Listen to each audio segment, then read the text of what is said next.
وَمِن شَرِّ حَاسِدٍ إِذَا حَسَدٍ, and from the evil of the jealous one when he's jealous. وَمِن شَرِّ كُلِّ حَاسِدٍ, we seek refuge in Allah from the evil of every jealous person. إِذَا ظَهَرَ حَسَدَهُ, when their jealousy manifests. إِذَا ذَكَرَ الْحَسَدَ لَا يَذْكُرُ شَيْئًا بَعْدَهُ. When he Ta'ala said, literally, وَمِن شَرِّ حَاسِدٍ إِذَا حَسَدٍ, and from the evil of the jealous one when they're jealous. He said, when Allah subhanahu wa ta'ala said this, He didn't say anything after it. After he said the word hasad, He didn't say anything after it. فَهُوَ أَكْبَرُ كَبَائِرٍ وَفَوْقَ جَمِيعُ شُرُورٍ لَا شَرَّ مِثْلَ الْحَسَدِ. The reason why that is, in other words, He didn't say, and from the evil of this, and from the evil of that, and from the evil of this, and evil of those things, and a little bit of that. He stopped with hasad. And the Shaykh says the reason why that is because it is the greatest of major sins. It's the greatest of evils, jealousy. It's over and beyond any other kind of evil, and there is no evil like jealousy. قال المصطفى, and the chosen one, peace be upon him, said, إن الحسد كاد يكون كفرا, that jealousy almost became disbelief itself.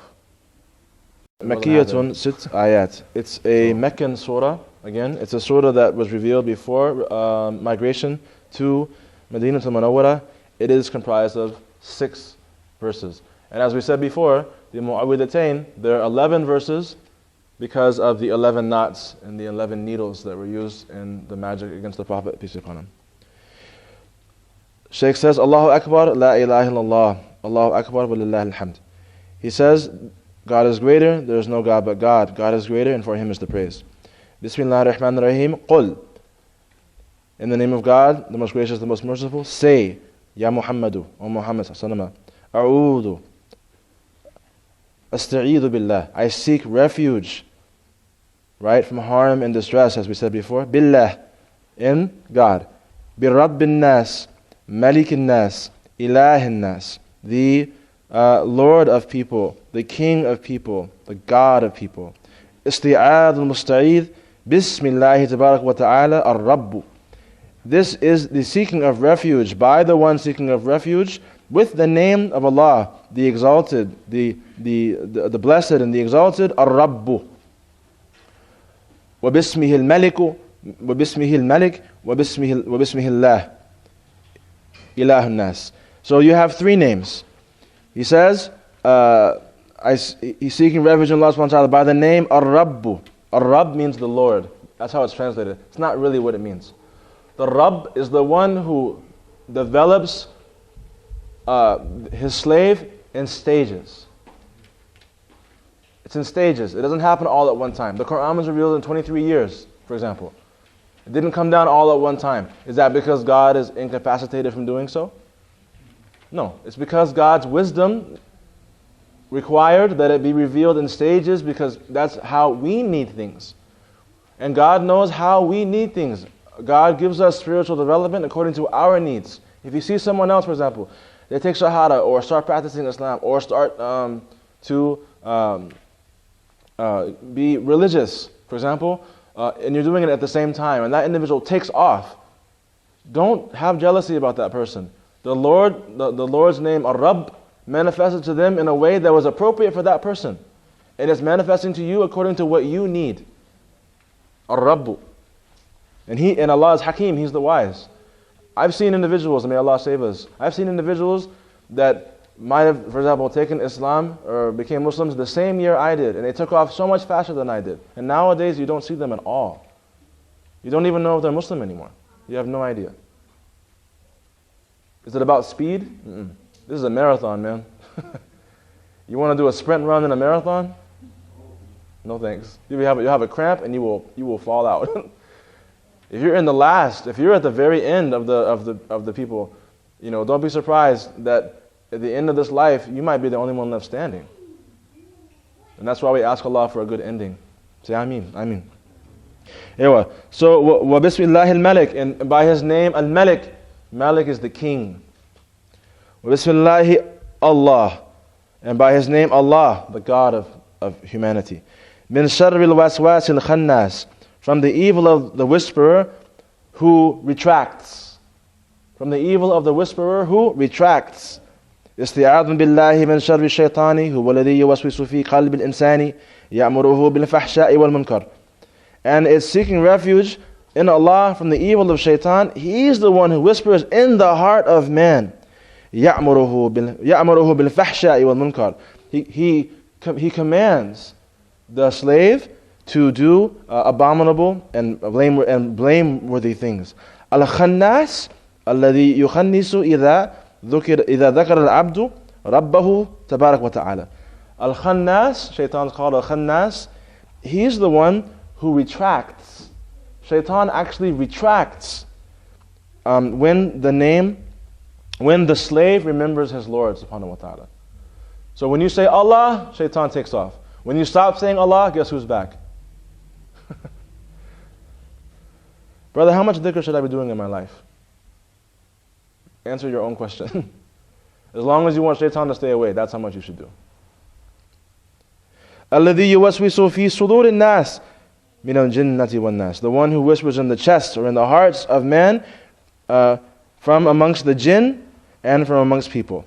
سَوَاءٌ كَانَ ذَلِكَ شَيْطَانٌ مِنَ الْجِنِّ أَمْ مِنَ الْإِنسِ. It's the same. If that shaitan, notice that the word shaitan, it applies to both men and jinn. A shaitan is someone who's out of the mercy of Allah. That's what to shaitana is, to be out of the mercy of Allah. Shaitan is not his name. His name is Iblis. Shaitan is the title that he's gotten because of he despaired of the mercy of Allah. He took himself out of the mercy of Allah. And so, man tashaitana, whoever it is who has despaired from the mercy of God, is in this category. They can be a jinn and they can be a human being. There are multiple shaitans. They're called shayateen. And they all can whisper. And they whisper. We have more than one whisper. Yeah. You're a person who you think is your friend can be a shaitan. He whispers. I've met some devils. You know what I'm saying? They whisper to you. They say things to you. They try to encourage you to do things that you wouldn't normally do. Like, come on, man. Come on, man. Just smoke. Just one puff, man. One puff. One puff, man. One puff. One puff. You can't get high. You're like, man, I thought you were my friend. I am. That's why I want you to get high with me. You know, that's not a friend. That's a person trying to veil you from your Lord. The way you said Iblis? Yeah, Iblis. Yeah. Yeah, Iblis. His name is Iblis. Shaitan's name is actually Iblis. Yeah. And there's other names associated with him as well. But Shaitan is... Was he the first shaitan? Was he the first? Yeah. Shaitan was the first one to kind of like fall. He committed the first act of disobedience. The angels and all of the creation in the heavens were told to prostrate to Adam. And Shaitan was like, I'm not going to do it. So for like example, like when you hear in like hadith or like surahs or whatever, saying like the shaitan, like they're referring to Iblis, like specifically, or they're referring to like any shaitan? Yeah, when you say the Shaitan, that's dude. That's like that guy. You know, generally speaking, a shayateen, which is the plural, is obviously not talking about, it's talking about, right? But I mean, it depends on the context. Basically, it's like this. If you and I, for example, we both recite Quran beautifully and perfectly. When you say, the reciter, the one who recites, it could be referred to you and I. We do the same job. It doesn't matter, you and I have completely different features, different names. It doesn't matter. We have the same task. So when it's referred to shaitan, we're talking about a task, not necessarily an individual. Though there is an individual who himself got the title first because of an act of disobedience. But many people have followed him, and they're also shayateen. So like I said, like an example, like, so for example, there's the reciter and then there's the reciter. Yeah. And when someone says the reciter, it can be referring to any of us. Right. But I'm talking about like when, like in hadith, when they say like the shaitan, like. Right. I'm saying generally it's referring to one individual. Right. But what I'm saying is that it doesn't have to be the case because the act is all the same. But I'm saying, is it referring specifically to Iblis or? It could be. It could be and usually is referring to. Yeah. But it doesn't have to be. It's referring to the job more than a personality. So he says after that, الشيطان قسماني شيطان الإنس وشيطان الجن. The shayateen, the devils, are two types. They are those of human beings. And I'd like to mention in our particular circumstance, Islam, this idea of like the white devil, like that is something that it is neither true nor false. Because yeah, it's true in the sense that, as a race of people in the United States, talking about I wouldn't even say that. Talking about a particular mindset of people that are associated with a certain race of people in the United States, there definitely have been and continue to be devilish acts. There's no doubt about that. But do not be confused and think that that is something that is specific to a genetic makeup. As a matter of fact, those actions and those kinds of interactions with people and that kind of mentality is not. An Arab can be a shaitan. Right? A Chinese person can be a shaitan. A Japanese person can be a shaitan. They can be devils. It's not to. The reason why I'm saying that, for outside of obvious reasons, is that don't fool yourself and think that devilish acts are limited to a certain kind of people. Because if you do that, you open yourself up to all the different kinds of devils that there are. Right? No one's denying that there are white devils. Yes. But there are like brown devils too. And they're blue-eyed and brown-eyed and green-eyed. Just because someone has color doesn't mean they're free from being a devil. And it doesn't mean that they became a devil because of shaitan, of the white man. They became a devil because of their incline towards their own whims and their own passions. That's the devil that we are talking about, right? This, Ahlul Sunnah wal Jama'ah is talking about a person that is inclined towards their own whims and desires. That is, everybody does that to some extent, and some people to the point where they're blinded from God, totally. Again, the reason why I'm saying that is not to be some kind of socio-political commentator. It's to say, do not open yourself up to every other kind of shaitan just because they're not white. You feel me? That's my point. It's a dumb thing to do. There's two kinds of people in this world. Well, three. There's three kinds of people, to be fair. There's believers, there's disbelievers, and there's people who just don't know. Naas. Allah calls them Naas. The vast majority of people are in which category? Naas. I seek refuge in the Lord of humanity, the King of humanity, the God of humanity. That's how vast that surah is. It's the vast majority of people.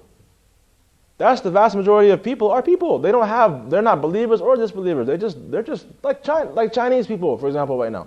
Right? In China, do you know within 20 years, the typical human being will be a Han Chinese.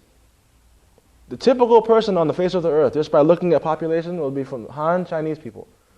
Are they believer or disbeliever? Okay, yeah, there's no Islam there. Have they heard of Islam? You can't call someone a kafir that doesn't know. Kufr is to reject something. So for example, if someone asks me, do you believe in... I'd be like, I don't disbelieve. What are you talking about? You can't call me a disbeliever in that. I don't know what you're talking about. I haven't rejected it. I don't know what you're talking about. That's the vast majority of people.